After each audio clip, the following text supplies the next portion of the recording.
to tell the business that you cannot or should not engage this supplier or do this service because we don't have the right contractual terms in place, I'd be thrown out of the room, right? You just have to find ways to move at the speed of business. Mm-hmm. So it's friction and velocity. So there's still a focus on savings.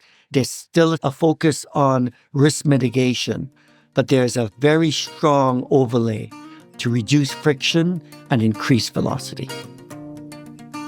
I'm Hal Marcus. And I'm Memme and Hal. And this is Meeting of the Minds, the legal AI podcast from Evisort.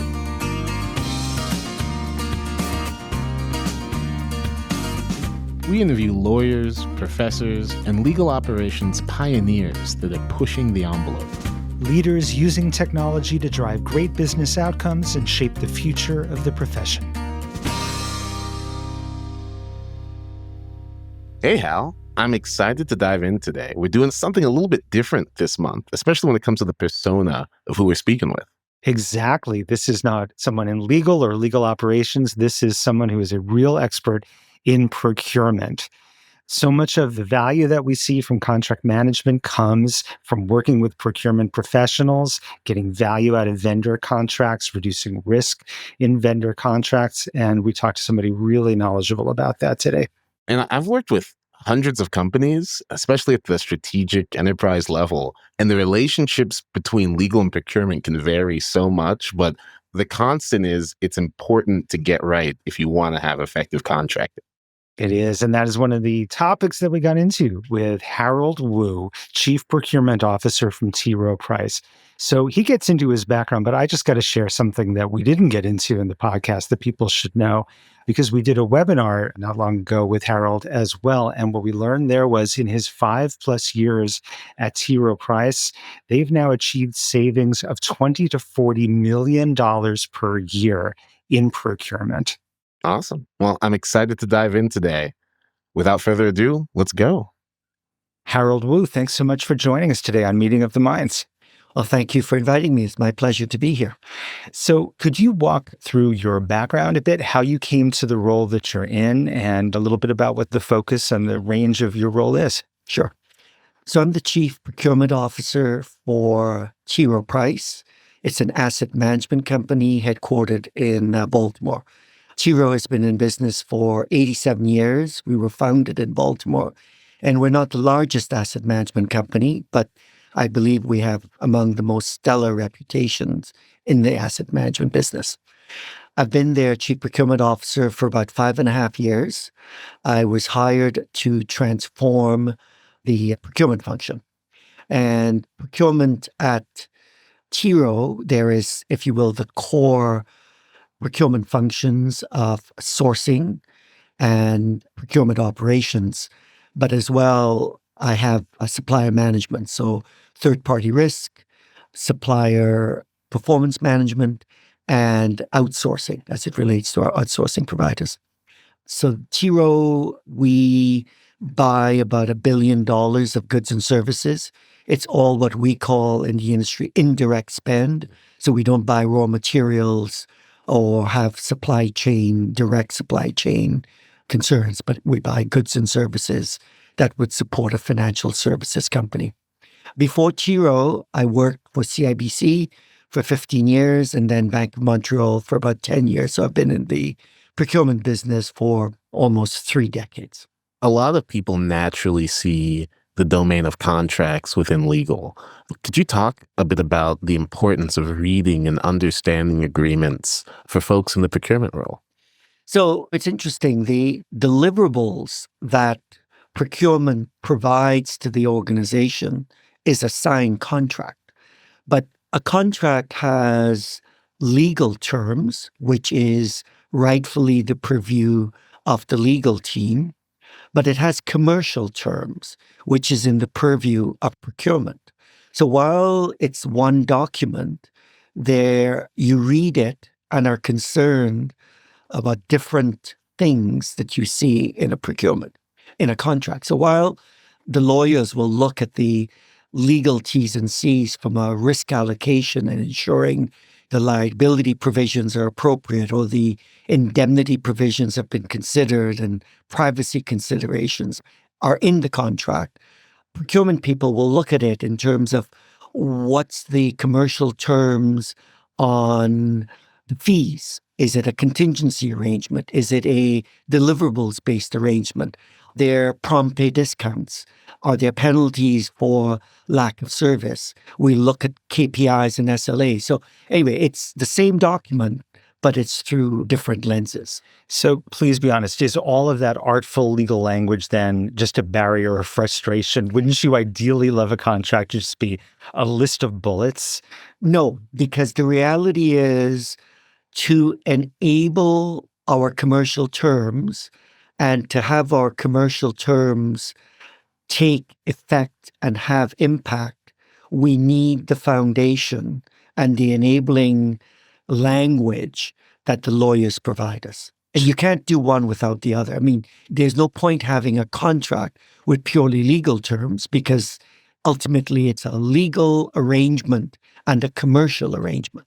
That's very interesting because since the advent of generative AI, we hear so much interest in summarization of legal terms and the explanation of legal terms in much plainer language that can be readily understood across lots of departments, put into action much more effectively than the convoluted language of a drawn-out indemnity provision. And yet you're saying, no, we really do need that. We need that language that everyone can agree on, that has all the commas in the right place and all that. That's an interesting perspective. I'm surprised. So I'm a chief procurement officer. I'm not a lawyer. And I rely on the legal advice that they have legal training, they have legal precedents, they have laws and regulations that have to be interpreted. And I rely on them to determine what the appropriate enforceable legal language is. Now, the summaries and the making it understandable, I don't think you should confuse that with what the legal drafting should be. And again, I'm not a lawyer, so I'm not suggesting the language should be different. Yeah. One is a summary or a layman's version so that I and others can understand it. But to ensure that it's enforceable in the laws and in the courts, that's in the domain of the lawyers. And I don't have a point of view on what that language should be. Interesting. Yeah. And looking deeper into that back and forth, the almost dance between legal and procurement, in my engagements with global organizations, I've seen it done so many different ways. Maybe legal does negotiations, maybe procurement does negotiations, maybe one of them owns the contract moving forward, maybe both of them, maybe neither of them, maybe it's the business unit itself that the document was for. Any best practices you've seen in having procurement and legal work well together? Yep. So having been in this business for almost 30 years, I clearly have a point of view on this. And the best practices I've seen, actually, let me tell you, when people ask me, what do I see as the role of procurement? I relay this, and this is extreme, so please don't take it literally, but I think it makes the point. Good thing no one's recording this. When you're looking at a supplier contract, there are typically three players. There are the lawyers, there are the business people, and there is procurement. When a business person looks at a supplier contract, they want to sign it today, right now, because the supplier is someone I need to work with to enable my business deliverables. Of course, they're trustworthy. Of course, they're my best friend. Of course, we just need to get on with life because we just need to do the business of what it is the business wants. So they will sign the contract right away. You take the lawyers at the other end, and the lawyers need to dissect every word and every phrase. They need to look at not just the second or third contingency. They have to look at the risk allocation. They need to look at case law. They have to look at precedents. And if you give them 5 years, they will take 5 years to assess the supplier contract. Especially on the billable hour. Yes. What procurement does is we bridge that gap. We bridge that gap between the impetuousness of the businesses to sign anything that's put in front of them and the overly cautious legal point of view. And we bridge that gap so that, in fact, we can get a contract that is done in a timely manner and addresses the business needs, addresses the legal concern. So coming back to your question about best practices, in the organizations that I've worked in, there is a clear recognition at the enterprise level that the business is the business owner. And from a risk acceptance point of view, if we're going off risk standards, the businesses have to accept it, having gotten appropriate advice from the professionals, whether it's legal, procurement, technology, or HR. The lawyers have accountability for the legal T's and C's, but not the commercial terms, and procurement negotiates the commercial terms. So we are clear about the areas of responsibility. We're clear about who is best at, the lawyers are best at lawyering, the business is the best at running their business, and procurement is the best at bridging those two divides and negotiating the commercial terms. Wow. And one more question, though, about this kind of back and forth between legal and procurement that happens every time a deal is done. And it's a question of, what have you seen around actually ownership of that document moving forward? Because oftentimes there might be different systems that these two teams live in. Procurement might want to go back in the future and find out, what did we do? Legal might want to know that. And the business unit themselves that's affected by this contract might want to know. What have you seen historically about what works and doesn't work about having that single source of truth, or potentially multiple? So again, a best practice that I've established in every organization that I've been in is having that on the buy side, on the contract side, establishing a single source of truth for supplier contracts. That procurement, obviously, we use on a daily basis. The lawyers have access to it, and select business partners. We don't typically open it up to all business partners because, if there are 26 amendments, they don't typically have the patience to look at Amendment 26 to see the trail of changes that's happened over time. So we have a central repository, and then the things like Eversort and how we want to use it is, in fact, to unleash the insights from our contracts for those three communities, for the legal community, for the procurement community, and for the business. Again, we may have different reasons that we might want to look at it. In procurement, we would want to look at early pay discounts, or we might be interested in cost of living increases, or we might be interested in the fee arrangement, what form of fee arrangement it is. The lawyers might want to look at liability structures and where we have unlimited liability or capped liability, etc. And the business wants to know, what are the KPIs and SLAs? So again, we all have a need to get in a timely, efficient manner those insights, but we can come at that same document from different ways. And that's where a tool like Eversort helps all of us. Well, that's great to hear. And is standardization of those terms really important?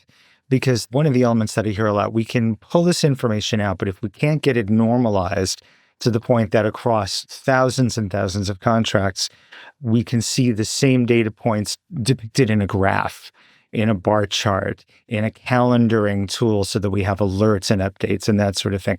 If we can't get that information that may appear differently in different contracts, if we can't get it normalized into standard data terms, then our hands are a little bit tied about what we can do with it at scale.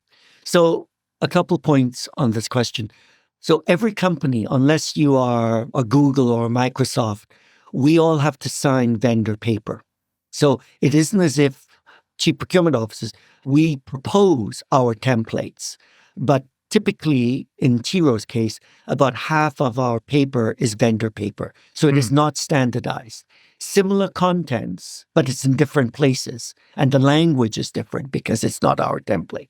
So if you think you will go to page 76 of every contract and you will find the insurance provisions, that is not the case. So that's the first thing. It's not easily found unless you have a tool. And then to your point, to be able to find, identify, for example, the insurance provisions in our contracts. And we all have interests in what the insurance provisions are, whether they conform to our standards, whether the certificates of insurance have been provided, whether it gives us the right coverage or not. We need that standardization or the ability to pull that out and compare it. In our case, across the 30,000 supplier contracts that's in our repository. And again, that's what a tool like Eversort gives us the ability to do. I'm curious, before using a tool like Eversort for AI, what was the process of tracking some of these important data points? And did you have to leave some by the wayside? I'm always interested in kind of what it looked like in the past, especially in procurement, where it's less, large clause language, but more numbers and dates that are the data points you're interested in. So our e-procurement system that we use for source to pay is Coupa. And our repository is in Coupa. And when you establish your contracts in Coupa, you have about 15 or 20 metadata fields that when you enter it into the repository, you can establish. So it's who's the contracting party, what's the effective date, what's the expiry date, who's the business owner, which state or country laws are the governing law. So you get to pick about 15 or 20 of them. If you have a query beyond that, it's assuming it's in Word, you use Word and try to do a search for insurance or indemnity and you see what comes up. So it's ad hoc, it's manual, and it's time consuming, right? That's the current world. One of the benefits of having an AI or generative AI tool is the natural language query and the ability on one contract or multiple contracts to not quite instantaneous, but in a much more efficient manner and a much more complete and thorough way, able to query and again, get those insights out of our contracts. And I'm curious because I know there's been a lot of legislation in the last few years around third-party risk management and really knowing your vendors and really knowing all these things about them. Has that heightened kind of the need to have this visibility into vendor agreements? A real-world example, recently with the involvement of Russia in the Ukraine war, the State Department, or I don't know which government body, said, you shall not, if you will, do business with Russia or get services.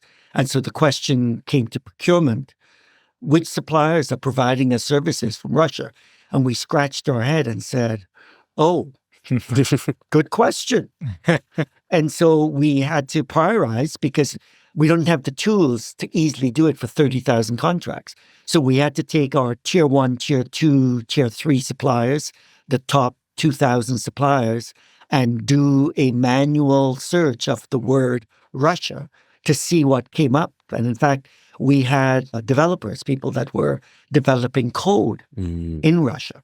And we had to obviously take actions for it. So GDPR was another one that when GDPR came up, there's a new legislation in Europe called DORA, D-O-R-A, that again, same thing. They're not one-offs.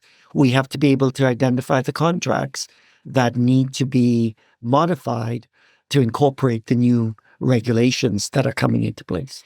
And what's that interaction like with legal when those changes occur? Is it legal coming to you and saying we need to initiate this process?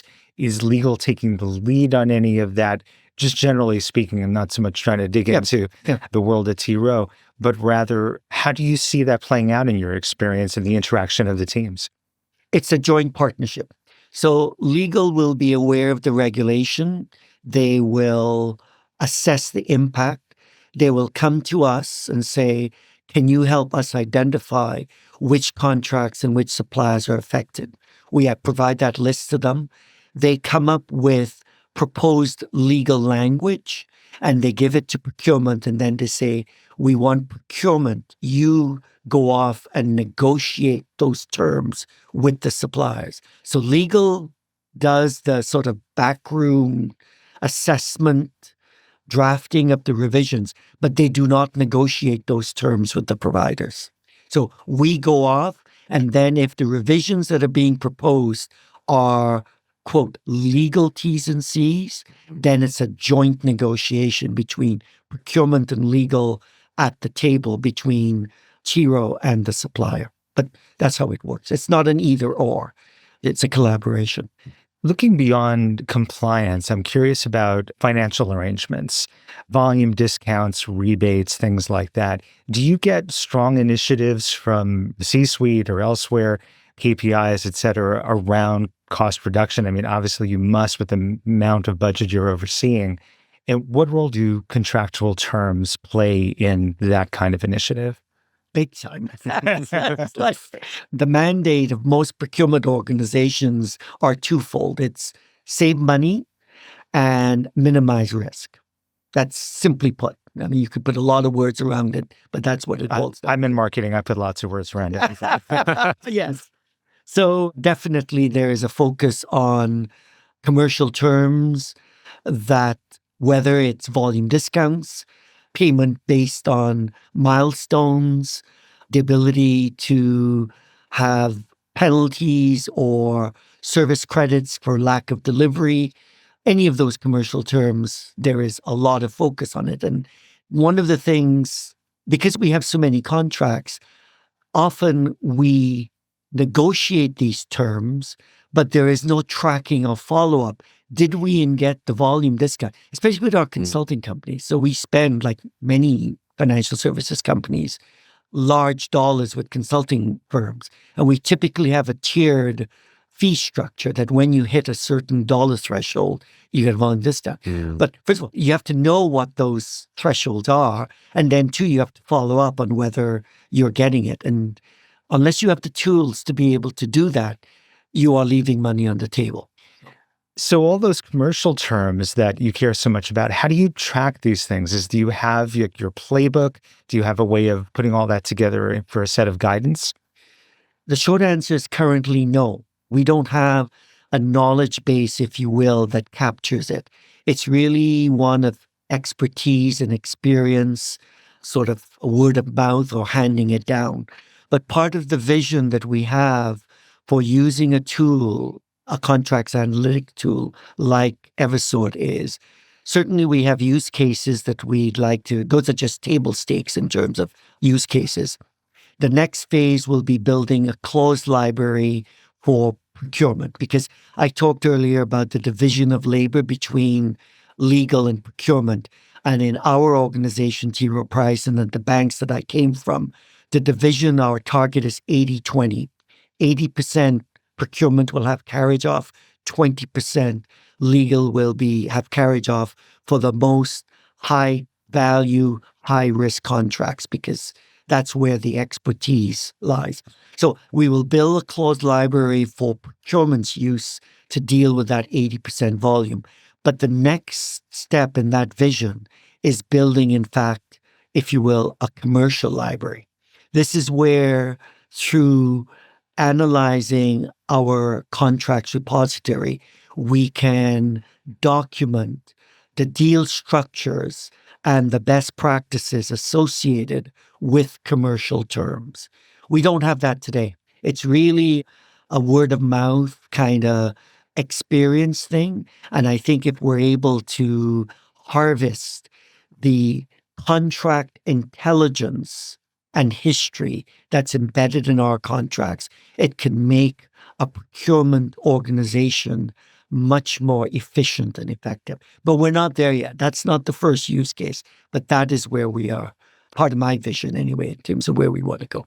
I think that's incredible. And honestly, a lot of what you've been talking about, the importance of some of these data points, something we say all the time is You're always tracking X amount of things in your contracts, but you always need X plus one. Right. There's always that additional thing you're going to need to know.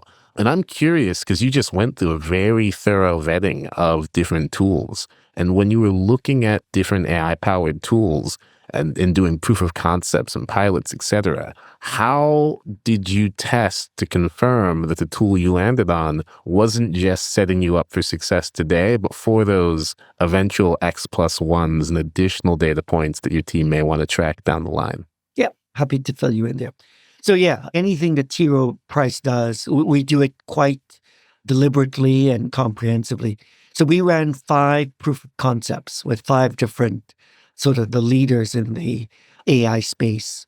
And just as we have background, the reason we did this was I report into the chief financial officer, and she came to me and said, Harold, we go through a budgeting exercise every year, and for spend in general, I understand the drivers of cost. But for supplier spend, I typically use a 3% inflation when it was 3%. I know there was a time it was higher, but I typically use a 3% increase. But I don't have any data that says that in fact is correct. Can you tell me from your repository of supplier contracts, do I have an exposure? Does the firm have an exposure with my working assumption that I should allow for a 3% inflation increase in supplier contracts? So I said to her, good question. You sound like a lawyer when you say that. Can I just call it out? All you have to do is follow it up with, it depends. Yeah, no, it must depend. This is black and white. The contract says there's but I didn't know.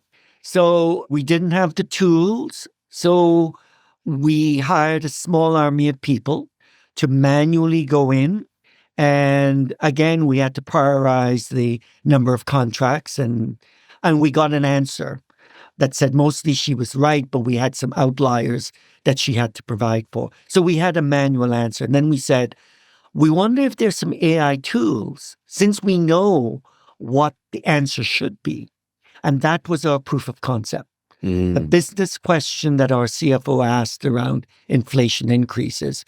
And so we tested the tools to see how accurate the responses that they got, how easy it was to use, what the user interface was, whether we could do it ourselves or we had to be handheld by the supplier, and how our assessment of if the tool could grow with us, as I talked about my vision earlier, how it could grow with us. And hands down from that assessment, it was a unanimous choice by the people doing the POC that Eversort was the number one choice. I should also say, in parallel, but I didn't know about it, the legal department was conducting an assessment. In their case, they needed or wanted a repository as well as a contract analytics tool. And in parallel, but separate from what we were doing, they went through their assessment and also picked Eversort to be their repository, in their case, 85,000 sell-side contracts, and for the contract analytics. So, in fact, happily, like any large organization, the right hand doesn't always know what the left hand is doing. In this case, it happily came together that the procurement organization, the legal and compliance organization settled on the same tool for our contracts analytics. Howard, let's take a little bit of a step back. How has procurement evolved or changed over the years? Any big shifts that you've noticed? Or are the key focuses, like you said before, of make business happen faster, save money, etc., still reign paramount, and really it's just the tools that have changed? So it's savings and risk, but the important overlay in the last few years, and maybe it was always there as an undercurrent, but it's gotten more prominence. I talk about it in my organization. It's about friction and velocity. Friction in terms of the ease of engaging with procurement, the ease of getting contracts done between legal, procurement, and the business. And decision makers and business owners don't have a lot of patience if we put them through hoops and our processes and our asks are not efficient and effective. So that's the friction side. There are many, many dimensions to it. How they pay invoices, whether it's the use of P cards or corporate cards rather than two-way or three-way matches. And do we need invoices? And anyway, so there's a lot of dimensions to the friction piece. The velocity piece, especially with the speed of the changes and the expectations that we all have as consumers and how quickly Amazon and others can get things to you the same day. The velocity piece is they want shared services organizations like procurement to work at the speed of business, to tell the business that you cannot or should not engage this supplier or do this service because we don't have the right contractual terms in place. I'd be thrown out of the room. Right? You just have to find ways to move at the speed of business. So it's friction and velocity. So there's still a focus on savings. There's still a focus on risk mitigation, but there's a very strong overlay to reduce friction and increase velocity. Excellent. And before closing, do you have any pieces of advice, especially with a lot of our listeners being on the legal side of the house, any pieces of advice for legal leaders who might be having trouble working collaboratively and effectively with their respective procurement counterparts? Yeah. Communications and clarity of roles and an acceptance, an acknowledgement of what expertise the various groups have and what they bring to the table, right? I'm sure lawyers are, as I say, good at lawyering or excellent at lawyering. Are you sure? They would say they are. But are they necessarily the best at negotiating commercial terms? Because commercial terms are not black and white. I'm not suggesting legal terms are black and white, but they can be because there's a whole foundation to it. Commercial terms and negotiations of commercial terms is about give and take, about balances, and it's not black and white. It's at best gray. And not that lawyers aren't good at that, but it takes a different mindset to do that. And I would suggest that negotiators of commercial terms that sit in procurement are probably better suited to do that. So the discussion to your question, I would say have discussions with the legal and procurement team. If you can come to clarity, as we have at T. Rowe Price, and we did at the Canadian banks that I worked at, in terms of what is your area of expertise, what is your area of responsibility, and just divide the work appropriately. Savings and risk, Right. friction and velocity, Yes. communication and clarity. Yes. I have You summarized it even better I have- than I said. Those are your summaries. I have my strategic initiatives for future interactions on this front. That was a fantastic summary. Harold Wu, thank you so much for your time today. Thank you. My pleasure. Meeting of the Minds, the Legal AI podcast, is brought to you by Eversort. To learn more about Eversort and how we can help you contract better with AI, visit Eversort, EVISORT.com. You can find Meeting of the Minds on Apple Podcasts, Spotify, or wherever else you listen to podcasts. Don't forget to click subscribe so you won't miss future episodes. On behalf of everyone here at Eversort, thanks for tuning in.